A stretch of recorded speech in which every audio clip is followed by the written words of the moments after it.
어떤 내용이 나올지 예상이 되시죠? 우리 옆에 있는 분들과 이렇게 인사합시다. 예수님의 제자로 살아갑시다. 예수님의 제자로 살아갑시다.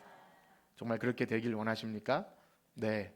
우리는 오늘 계속해서 주일 오후 시간에 마태복음 5장의 산상순, 우리가 올해를 맞이하면서 외웠던 그 내용, 예수님께서 산에 올라가 앉으시니 제자들이 나오고 제자들에게만 따로 가르쳤던 이 말씀들, 그래서 우리가 예수님을 믿는다는 것과 제자라는 것은 분리될 수 없기에 과연 우리가 예수 믿는 자로 살아가고 있는가, 즉 제자의 삶을 살고 있는가를 살피고 있습니다. 그래서 오늘 부른 노래도 또 모든 것이 율법이 아니라 제자로서, 예수님 믿는 자로서 살아가는 것이기에 우리에게 요청되는 것이죠.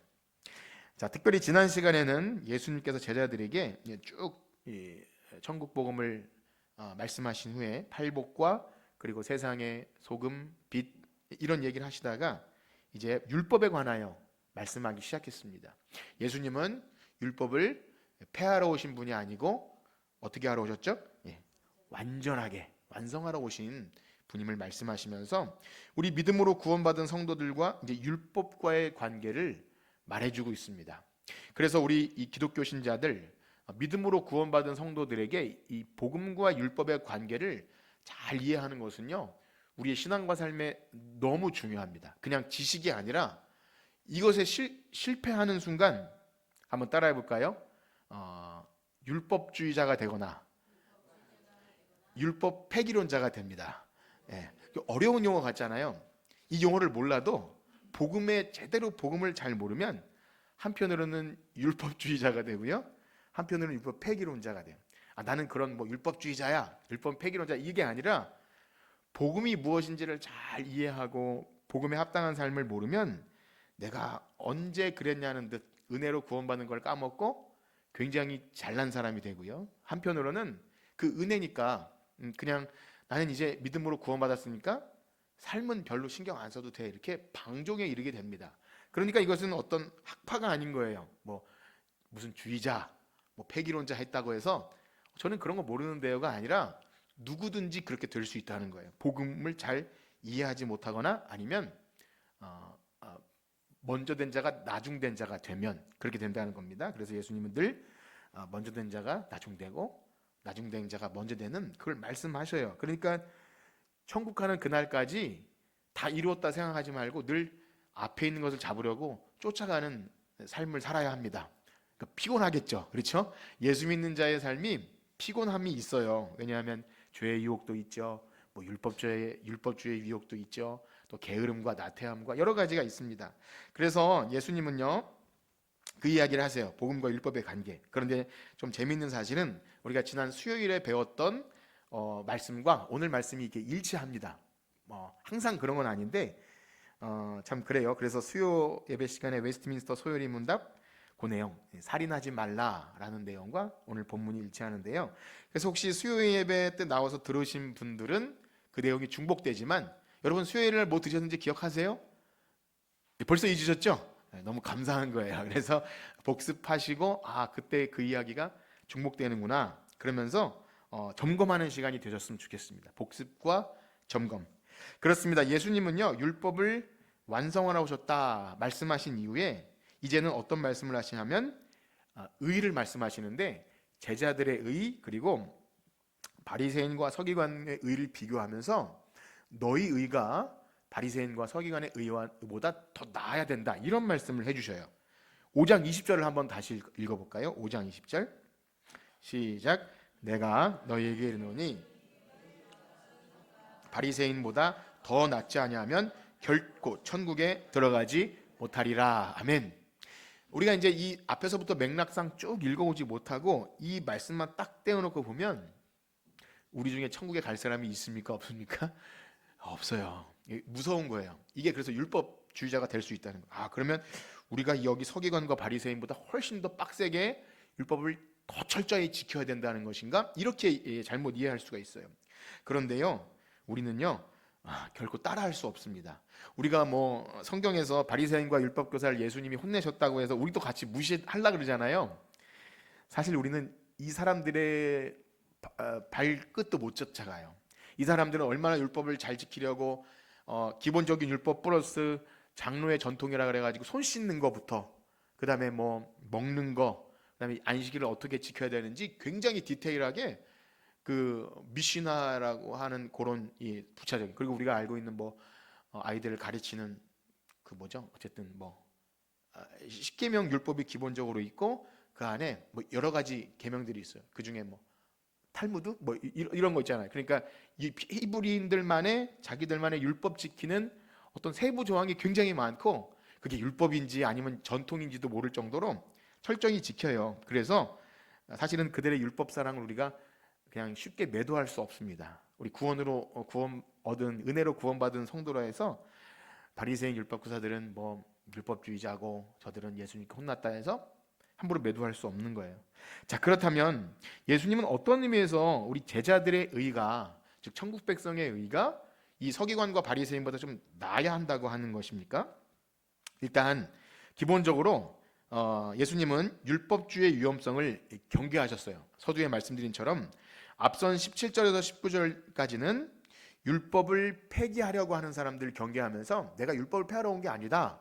이걸 강조하기 위해서 율법의 지극히 작은 1.1획도 버리거나 그때로 가르치지 않은 자들의 위험성을 강조합니다. 그러니까 우리가 진짜 뭐 율법의 1.1획 그 성경에 보면 이렇게 쉼표 같은 따옴표 같은 글자 하나가 있거든요. 그런 것을 하나도 버리지 않아야 천국 간다. 그런 내용이 아니라 율법을 폐하지 않는다. 그런 내용이고요. 반대로 20절은요.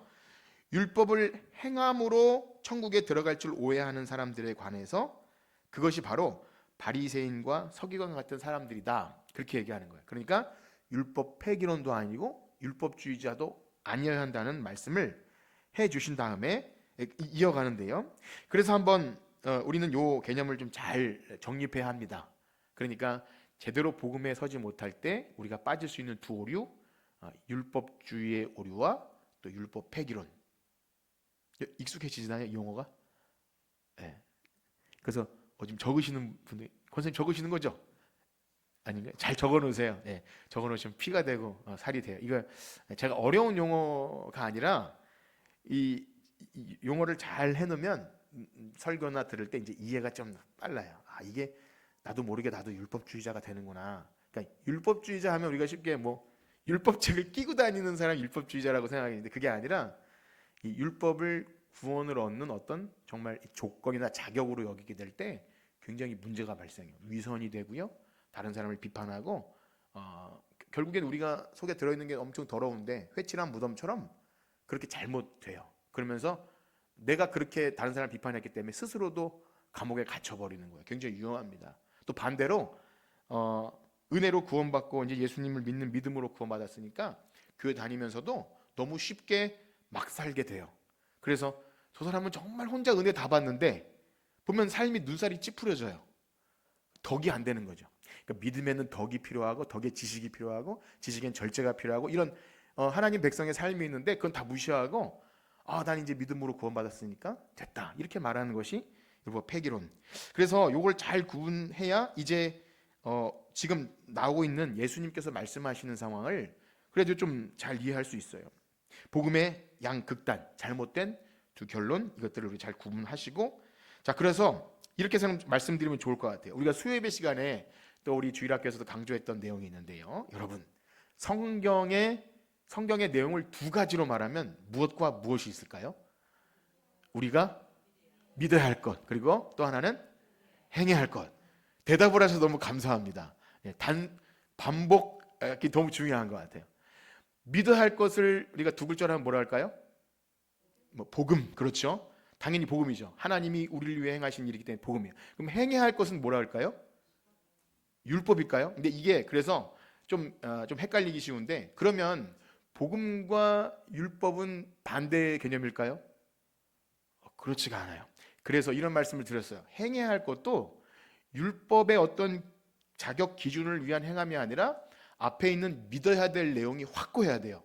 그러니까 내가 허물과 죄로 죽었는데 자격 없는 우리를 하나님의 자녀 삼으심이라는 그 큰 사랑을 부음받은 자로서 이제는 새 언약 백성으로서 하나님의 법을 즐겁게 지키는 은혜에 합당한 반응으로서의 행함으로 이어져야 한다는 겁니다. 그런 면에서 보면 율법과 복음은 결코 이게 반대되는 개념이 아니에요.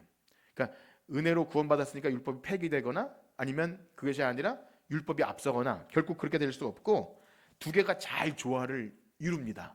그리스도 안에서 잘 조화를 이루는 거예요. 그래서 이걸 잘 이해해야 합니다. 이해하지 못하면 아까 말씀드린 대로 두 양극단으로 빠지게 됩니다. 그런 면에서 예수님께서 바리새인과 서기관의 의보다 나아야 할 제자들의 의는 외형적인 행함에서 출발하지 않습니다. 그러니까 속 마음이 더 중요하다는 거예요. 그러니까 겉모양에서 좀 실패를 하더라도 그 속 마음이 더 중요합니다. 그래서 예수님께서 하나님께서 오래전부터 새 언약 백성들에게 주시는 새영 새 마음 아시죠? 예레미야나 에스겔서에 보면 마침내 말이래 그때는 너희 마음을 내 율법을 너희 마음과 너희 속에 두어서 하나님의 법을 즐겁게 지키게 하겠다. 바로 이 개념이에요. 그러니까 사실은 이것은 우리가 이제 아까 부른 노래나 이런 오늘 배우는 말씀이나 새 영 새 마음이라는 그 주님께서 주신 새로운 피조물의 개념이 없는 자에게는 이상하게 무거운 짐으로 여겨져요. 교회 나와서 듣는 말씀이 다시 율법으로 돌아가는 느낌이에요. 사랑하십시오, 인내하십시오가 엄청 어려워요. 되지도 않는 거를 자꾸 강요받는 느낌이 들어요. 용서하십시오. 엄청 어려운 거잖아요. 저 말하는 저 자체도 아까 부른 노래도 정말 막 짜증나고 화나고 용서하지 못할 사람이 여전히 있는데 교회 와서 이거 들으면 입술이 막 안 벌려진 적도 있어요. 왜 나의 마음은 이렇게 옹졸한가? 그런데 너무 싫어요. 그 가사들이 싫을 때가 있어요. 그래서 한동안 이 노래를 안 불렀던 적이 있어요. 그 정도로 하나님의 사랑이 우리에게 충만히 부음받지 않으면 이상하게 예수님 말씀이 율법으로 느껴져요. 그래서 우리 마음이 잘못됐다는 거죠. 그래서 이런 겁니다. 바로 문자적으로 율법을 지키는 것이 아니라 그 마음에 하나님의 사랑이 부음받은 새 마음을 얻은 성도들이 이제 하나님의 기쁨을 위해서, 이제 내가 아니라 하나님의 영광을 위해서, 내가 그리스도와 함께 십자가에 못 박혔나니 이제는 내가 사는 것이 아니라 내 안에 계시는 그리스도께서 사시는 것이라. 그래서 내가 사는 것이 아니라 그리스도께서 사는 자들 안에 나오는 의. 그래서 팔복에도 의사모하는 게 있지 않습니까? 의를 위하여 할 때 이 의는 다 우리의 의가 아니에요. 내가 옳고 내 행위가 옳은 것이 아니라 언제나 로마서의 하나님의 의와 관련이 됩니다. 물론 이 마태복음의 의는 행위를 말하지만 만약에 이 행위가 율법의 행위라면 우리는 늘 또 오류에 빠져요. 아니 믿음으로 구원받았는데 결단코 천국에 들어가지 못한다고 하니까 은혜로 구원받았다가 다시 율법을 말하는 그런 느낌이 있어요. 그래서 계속 강조합니다. 두 양극단으로 빠지지 않고 내가 누구였는지를 기억하세요. 우리는 하나님께 닿을 수 없는 자들입니다. 내가 아무리 행함으로 의로워지려고 해도 우리의 의는 더러운 옷과 같아서 움직이기만 해도 먼지 날리고 똥덩어리가 떨어지는 거예요. 묻은 상태로 다니면은 음식 위에 더러운 옷을 입고 막 돌아다닌다고 생각해 보세요. 우리가 아무리 뭘 하려고 애쓰면 애쓸수록 하나님의 영광에 가려지는 우리는 그런 자입니다. 그리스도의 은혜로 가려주지 않으면 우리 안 된 인생들이 그걸 확실히 안다면 우리가 뭘 한들 조금 착한 일을 하고 용서하고 화해한들 저는 이 대단한 일을 했다고 막 그렇게 자랑할 수 없는 거죠. 그래서 그런 의미에서 천국 백성의 의를 가진 자들은 이 의를 어떻게 지켜야 하는지 예수님은 친절하게도 이제 21절에서 48절까지 쭉 무슨 내용이 나오냐면 천국 백성의 의의 관점으로 계명을 다시 풀어주셔요. 이게 이제 오늘 말씀드린 수요일 날 배운 6계명과 연결되는 건데요. 그래서 살인, 간음, 이혼, 맹세, 보복, 원수에 대한 내용을 쭉 6가지를 나열하면서 예수님이 친절하게도 나는 율법을 그렇게 말하지 않는다 이렇게 다시 수정해 주십니다. 5장 21절을 한번 읽어볼까요? 5장 21절 시작. 옛사람에게 말한 바 받게 되리라 하였다는 것을 너희가 들었으나. 그렇습니다. 예수님은 지금 옛사람에게 말한 바 구약을 말씀하시는 거죠. 구약의 율법을 너희들이 이렇게 들었으나 이게 바로 살인하면 심판을 받는다. 몇 계명이죠? 에? 6살. 여기 똑똑하신 분이 있어요. 6살. 6 살인하지 말라. 7은 예. 이거 있잖아요. 그 이름 뭐죠? 나 외엔 다른 신을 섬기는 네. 어떻게 하셨어요? 네. 저는 이렇게 했어요. 신우망한 부살간 이렇게 하는 겁니다. 그래서 여러분 다 세례 받을 때 십계명 다 하셨죠? 네. 주일학교 아이들에게도 이걸 하니까 생소하면서 재밌는데 지식이라기보다 우리가 말씀을 듣고 하면서 그래도 성경 66권 그리고 십계명 또 이런 좀 중요한 것을 아는 건 참 중요한 건데요.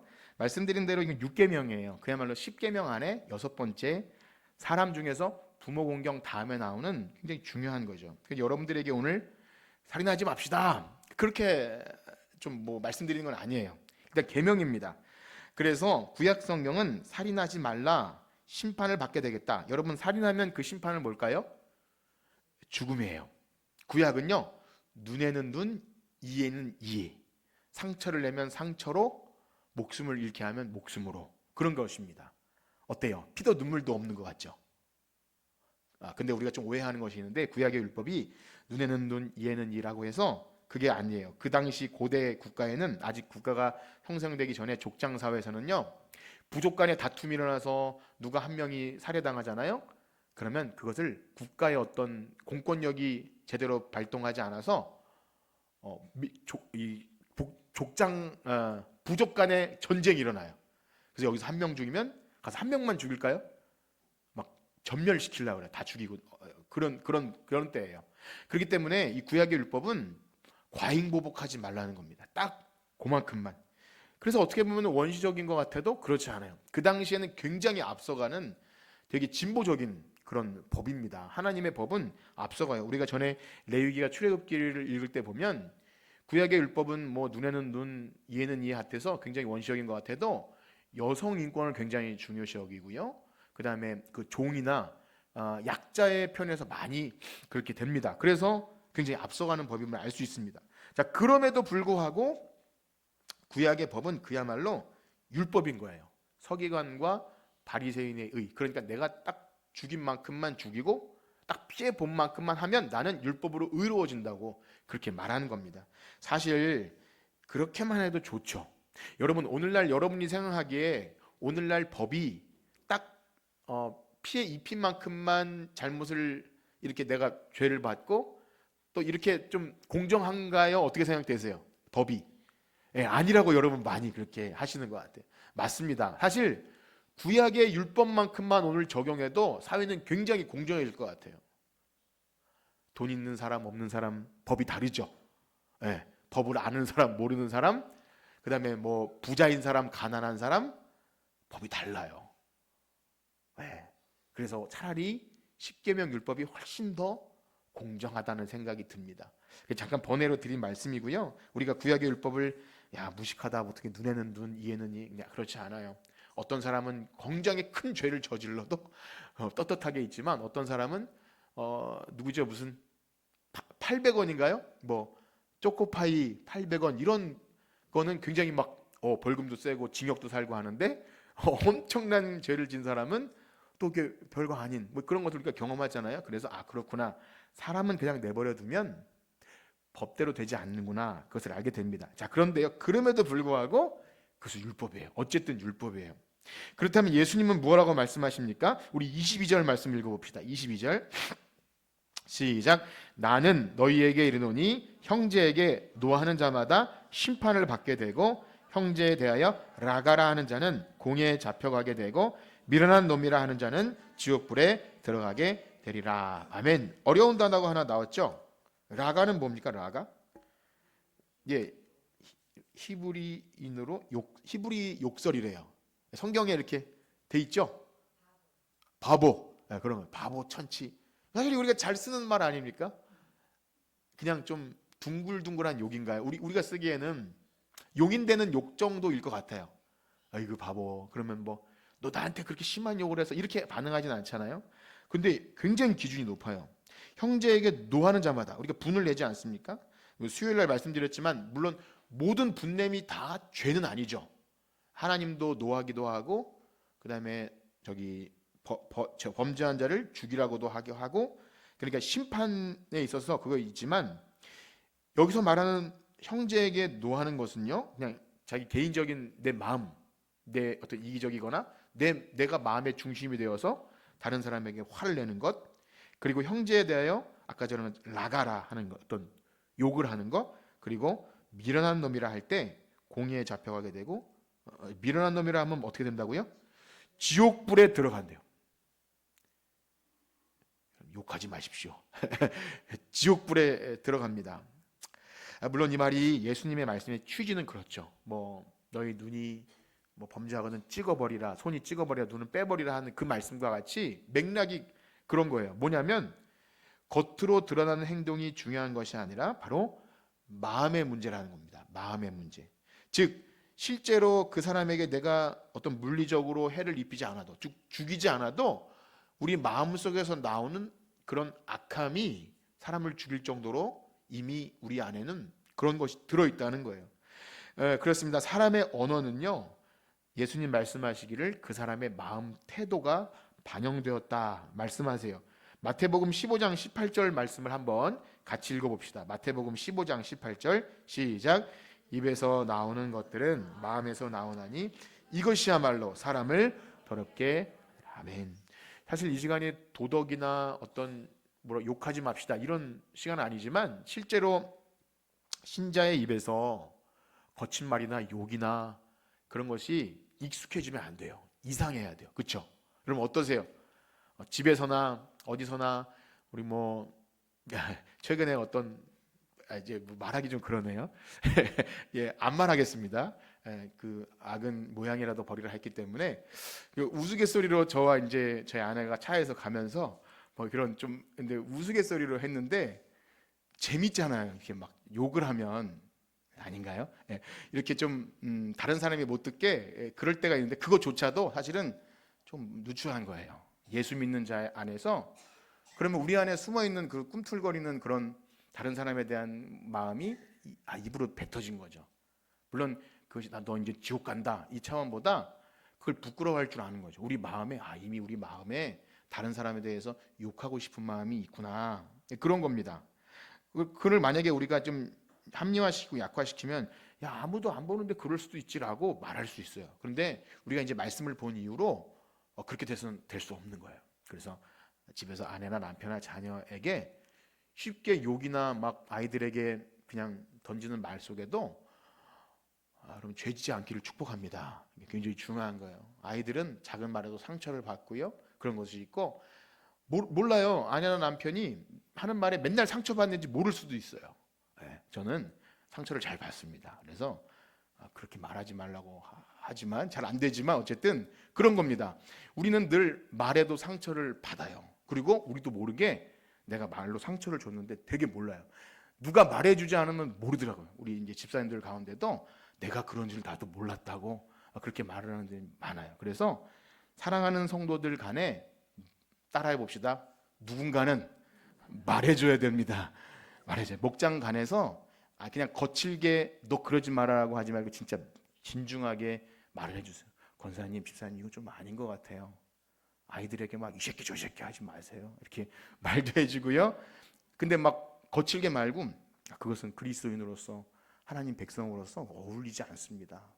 우리는 그렇게 진지하게 좀 어렵잖아요. 좀 그냥 쉽게 말하고 싶고. 그런데 연습이 돼야 돼요. 이게 천국 백성의 의입니다. 너 그럼 지옥 간다 이 차원이 아니라 그리스도의 의로 구원받은 자로서 그렇게 하는 거예요. 이 말은요 굉장히 중요합니다.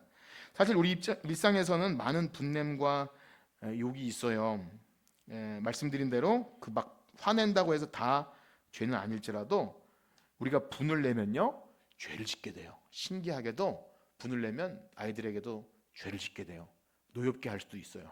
그래서 분이 있으면 해가 지도록 분을 품지 않는 것, 그리고 입에서 거친 말이 나오지 않는 것, 그리고 참 배려와 사랑의 말, 이것은요 성도의 올바른 행실입니다. 우리의 올바른 행실로 누구에게 영광이 돌아갑니까?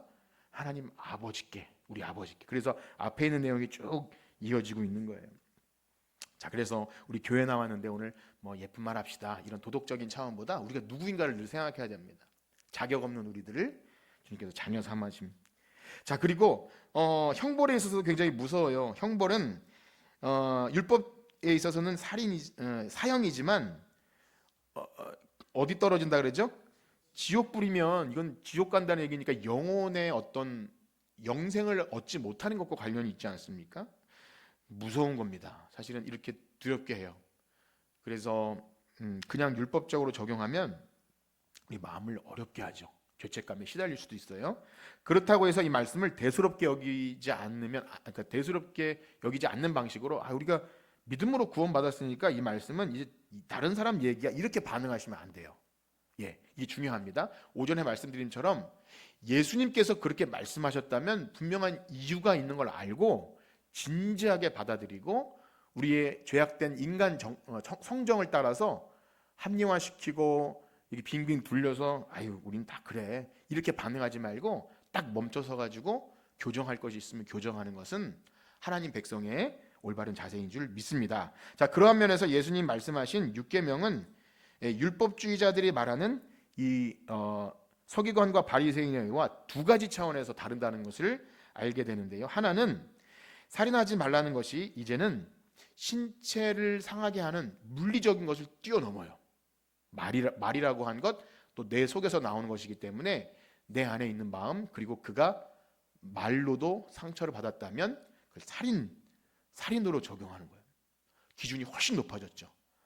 그러니까 서기관과 바리새인의 의보다 낫다는 것이 어렵긴 어렵습니다. 기준이 높아져요. 그리고 또 한 가지는요, 형벌에 있어서도 율법은 사형에 해당한다고 했지만 천국 백성의 의는 그것이 예수님 말씀처럼 영원한 심판, 지옥불과 연결이 되는 거예요. 어렵습니다. 어렵다는 말씀만 드려요. 이것이 쉽지 않아요.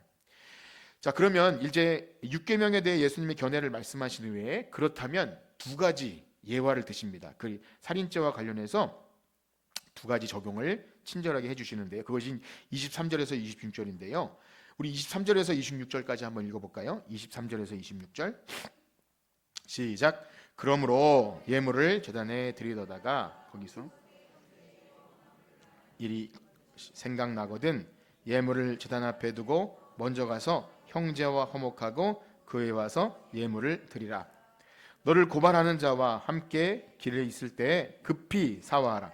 그 고발하는 자가 너를 재판관에게 내어주고 재판관이 옥리에게 내어주어 옥에 가둘까 염려하라. 진실로 내게 이르노니 내가 단 한 푼이라도 남김없이 다 갚기 전에는 결코 거기서 나오지 못하리라. 아멘. 두 가지 예화라 그랬는데 첫 번째 예화는 이런 겁니다. 형제간에 벌어지는 이야기죠.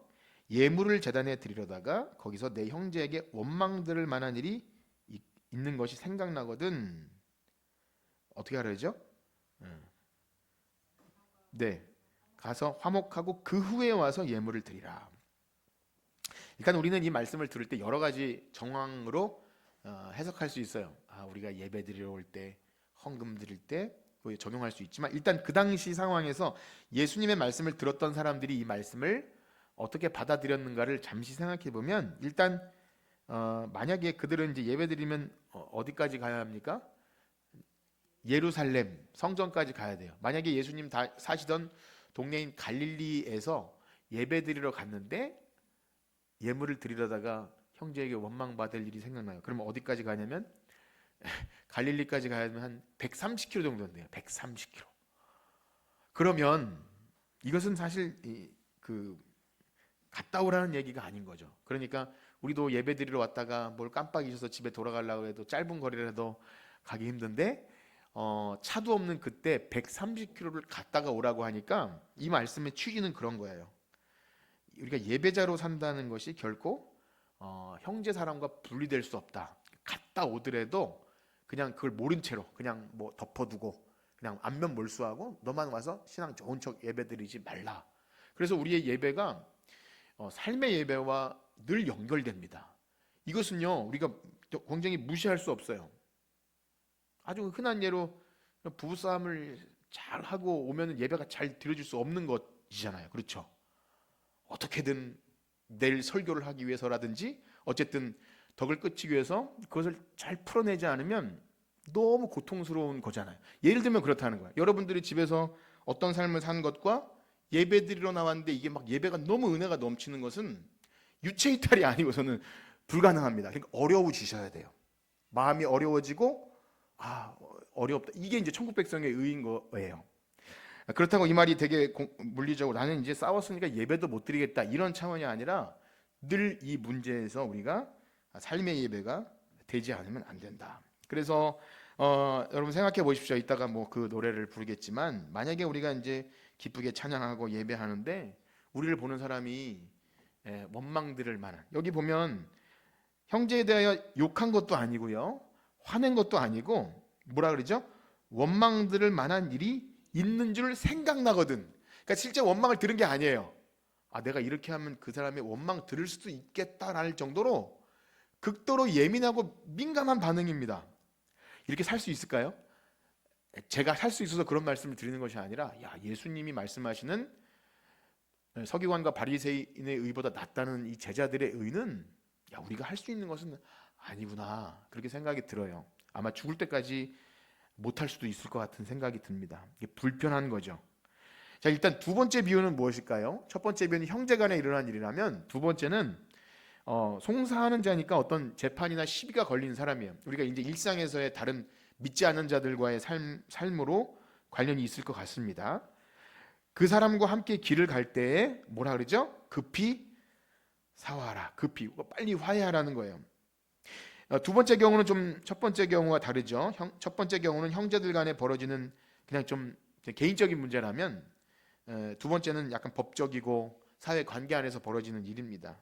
그런데 그렇기 때문에 이것은 모든 사람과 더불어 화목하라는 이 바울의 그 말씀과도 연결되죠. 그런데 두 번째 경우는 사실 좀 더 어려운 것 같아요. 첫 번째는 그래도 예배의 문제이고 그 예배가 너무 중요하지만 어쨌든 갔다 오든지 하게 하면 되는데, 두 번째 문제는 빨리 화해하지 않으면 그 사람이 너를 그 고발해서 재판관에게 그래서 옥에 갇히고 한 푼이라도 남김없이 갚기 전에는 결단코 나오지 못하리라. 그러니까 굉장히 빨리 화해하라는 거예요. 급박하게. 그러니까 미루지 말고 신속하게 적극적으로 화해하라는 거예요. 사실 저는 이 말씀을 읽으면서 저도 그런 스타일이 못 되거든요. 좀 민기적거리고 좀 내버려 두고 좀 시간이 지날 때를 기다리고 하는데, 사실 그게 옳지 않다는 거죠. 빨리 될 수 있는 한 그런 문제가 있는 이웃간이나 어떤 사람과의 관계에서 그렇게 말씀하는 겁니다. 사랑하는 성도 여러분, 여러분 이 말씀이 어떻습니까? 은혜가 되십니까? 무겁습니까? 무겁죠. 그래서 잘 생각하셔야 돼요. 이게 율법으로 들려서는 안 됩니다. 만약에 나는 이제 천국 못 가게 생겼다, 난 글러먹었다, 물론 그건 맞아요. 그런데 우린 그렇게 되는 사람이 아니잖아. 이걸 다 지킴으로 구원받는 사람이 아니잖아요. 그렇다면 이 말씀을 왜 지키지도 못할 이런 무거운 말씀을, 아니 서기관과 바리새인 의보다 나은 이런 것을 주셨을까 고민해 보셔야 돼요. 묵상도 하시고 좀 한 자리에 좀 머무르죠. 그러니까 매일 성경이나 여러분들이 하시면 그런 거네요, 뭐 이렇게 지나가는 게 아니라 잠시 멈춰서 이거 어떡하지? 하나님 보시기에 이게 옳지 못한데 어떡하지? 그럼 기도하게 돼요. 기도하게 되면 전에 이제 좀 우스갯소리로 그런 말씀 드렸는데, 어떤 자매가 기도하면 용서하라고 하실 것 같아서 저는 기도하지 않아요. 이런 재밌는 얘기를 해요. 근데 그게 이해가 돼요. 저는 100% 무슨 문제가 있을 때 좀 원망과 불평이 있어도 기도하면 하나님께서 네가 먼저 화해라, 이런 뭐 음성은 아닙니다. 음성을 듣거나 그게 아니라 그렇게 인도하셔요. 그게 천국 백성의 의다. 그런데요, 제가 여러분들에게 왜 이게 율법이냐 은혜라 이렇게 물어보냐면, 다시 한번 생각해야 됩니다. 이 말씀을 누가 해주시는 말씀입니까? 예수님은 어떤 분이신지 한번 생각해 보세요. 예수님은 누구시죠? 네, 하나님의 아들이신데 원수되었던 우리, 하나님과 죄로 인해서 원수되었던 우리를 위해서 죄가 하나도 없으신 분이 우리에게 우리 잘못을 위해서 먼저 화해의 손길을 내밀어 주신 거예요. 아니 우리처럼 옹졸하고 죄 많은 사람도 그렇게 하기가 어려운데, 예수님은 아무런 죄가 없으신 분이 자신이 하나님과 우리 사이를 연결해 주기 위해서 내가 지옥 가야 될 그것을 예수님이 다 짊어지셨습니다. 믿으시나요? 이 사실이 확고하셔야 돼요. 그러니까 우리 안에 있는 뭐 살인 혹은 원수 사랑, 나중에 다 나오겠지만 이런 것이 잘못되면 그리스도께서 나를 위해 그 엄청난 희생을 치렀다는 것이 사실은 내가 안 믿어지면 이것은 율법으로 여겨져요. 100% 율법으로 여겨서 무겁기만 합니다. 그래서 여러분 생각하셔야 됩니다. 이제 우리는 이제 명절을 보내고 친척도 만나고 형제도 만나고 하는 모든 상황 속에서 하나님은요 우리의 신앙 양심을 그냥 내버려 두지 않더라고요. 그냥 그렇게 내버려 두지 않으시는 것 같아요. 그래서 나같이 살인자요 폭행자요, 바울의 말대로 하면 회방자요 핍박자요, 그런 자를 하나님 예수님께서 하나님과 우리 사이를 연결해 주시기 위해서 죽으셨다면 내 몸에서 그리스도가 존귀 여기신다면 내가 좀 내 알량한 자존심 내려놓는 거에 그렇게 억울하고 분할까 이렇게 생각하는 거죠. 그거밖에 방법이 없습니다. 믿으시나요? 예, 그래서 찬양 한번 합시다. 예, 찬양하고 마칠 텐데 이 말씀은요 제가 어떤 논리나 이런 것보다 늘 그리스도의 은혜가 여러분들에게 충만해야 돼요. 그래서 이 찬양하시면서 여러분들이 이제 그 가정에서 또 친척과 친구들 간에 혹 혐의진 것이나 어색한 관계나 원망 들을 만한 일이 생각나더라도 따라해 봅시다. 내가 먼저 손 내밉시다. 예. 어려우시죠? 예, 찬양하고 우리 기도합시다. 내가 먼저 손 내밀지 못하고.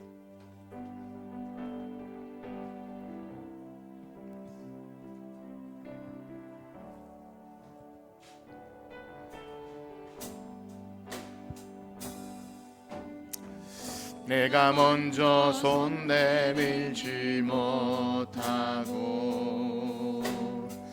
내가 먼저 용서하지 못하고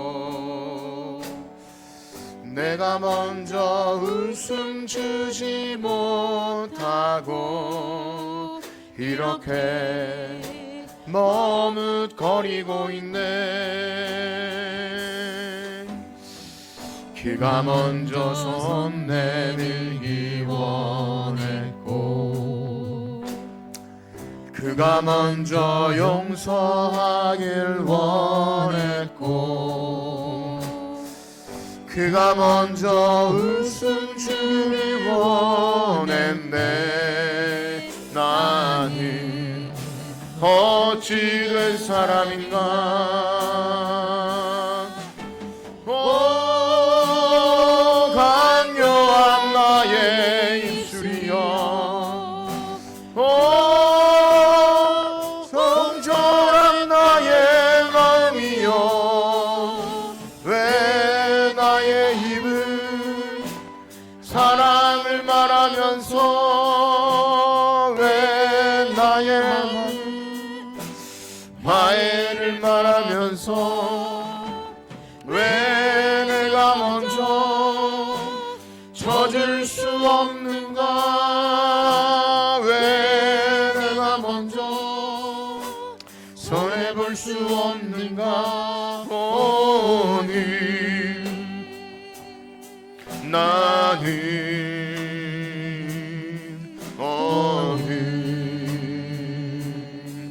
나는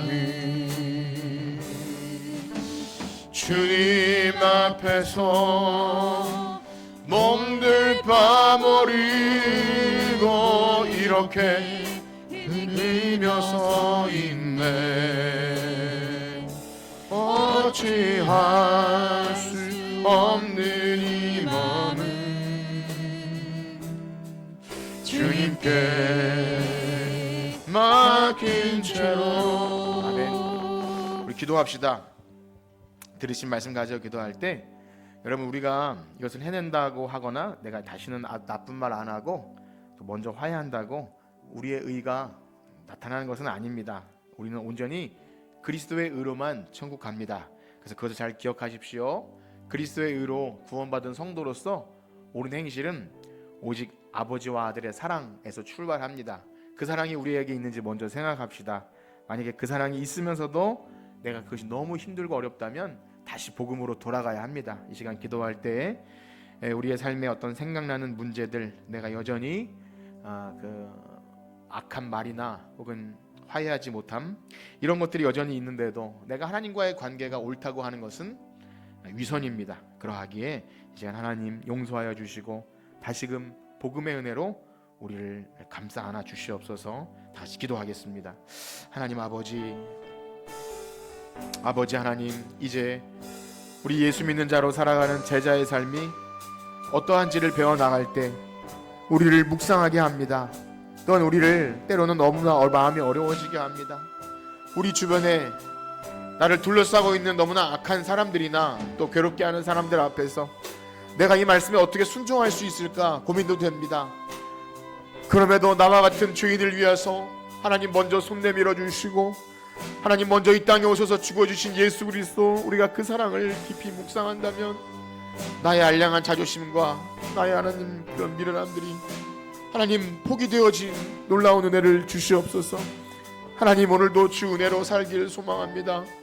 우리에게 있는 이 하찮음과 하나님 미련함과 게으름과 다른 사람을 아프게 하는 것과 하나님 거친 말로 하나님 상처를 주는 것, 이 모든 것이 하나님 서기관과 바리새인의 의보다 낫지 않으면 하나님 나라에 갈 수 없다고 했는데, 하나님 우리는 예수 믿는 자 아닙니까? 예수 믿는 자 안에서 그런 것은 너무나 초라합니다. 비참합니다. 그러하게 하나님 회개합니다.